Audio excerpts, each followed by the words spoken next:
We propose to use deep learning to restore old photos in this paper. This is a joint work by City University of Hong Kong, Microsoft, and USTC. People are nostalgic and always memorize their old times. Each of us may have taken photos long time ago, and sometimes we wish to bring these moments back to life. However, existing photo restoration is rather expensive and time-consuming. Most of users cannot afford these online services, so can we use deep learning to automate this process? By analyzing the existing old photos, we could conclude that the defects of old photos mainly comes from two aspects: the real unstructured distortion, such as blurring, color fading, some slight blur, and the structured distortion, such as scratches and dust. Our target here is to solve them together with only one network. We firstly introduce some previous work on mixed degradation restoration. Basically, we want to restore one corrupted image from its static degraded version. The noise, blur, and JPEG compression of different levels will be injected into one natural image to construct the pair data. Then the training will be processed by the synthetic pairs. There are mainly two drawbacks. Firstly, their trained models may not generalize to real photo well. Secondly, they only focus on the local degradation and don't handle the global defects, such as restoring the broken region. Ideally, we can train a network on synthetic datasets. However, the real degradation can be rather complicated, and there is always a gap between the synthetic images and real photos. So the learned network may not generalize well on real ones. To solve the domain gap, we propose a triplet-domain image translation framework. The idea is that we project the two image domains into a latent space. This latent space assumes a Gaussian prior and has a compact structure, so it is easier to close the gap in this space. Then we learn the decoder which maps the latent space to clean images.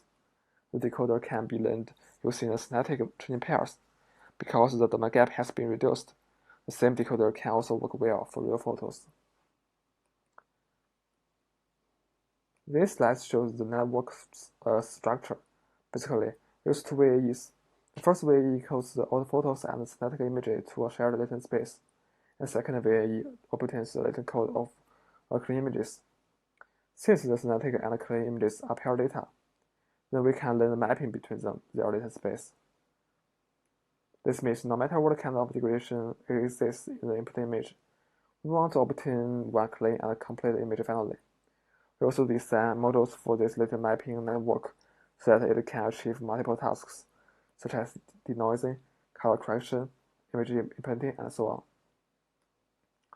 And the residual block of domain translation network mainly focuses on the local defects and cannot capture long-term dependencies relationship.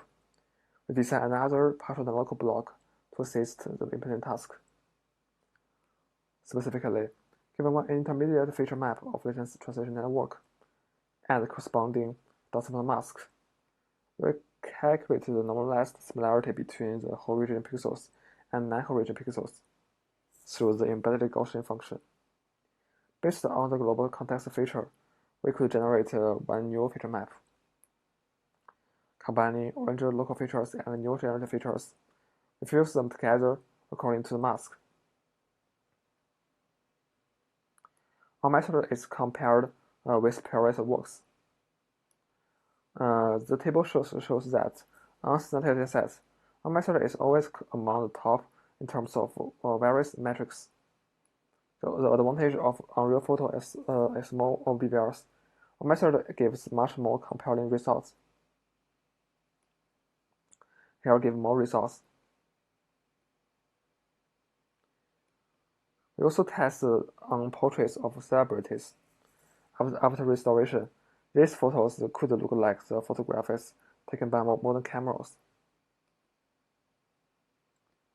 And you could find more details in this website. Feel free to contact me if there are any questions. That's all.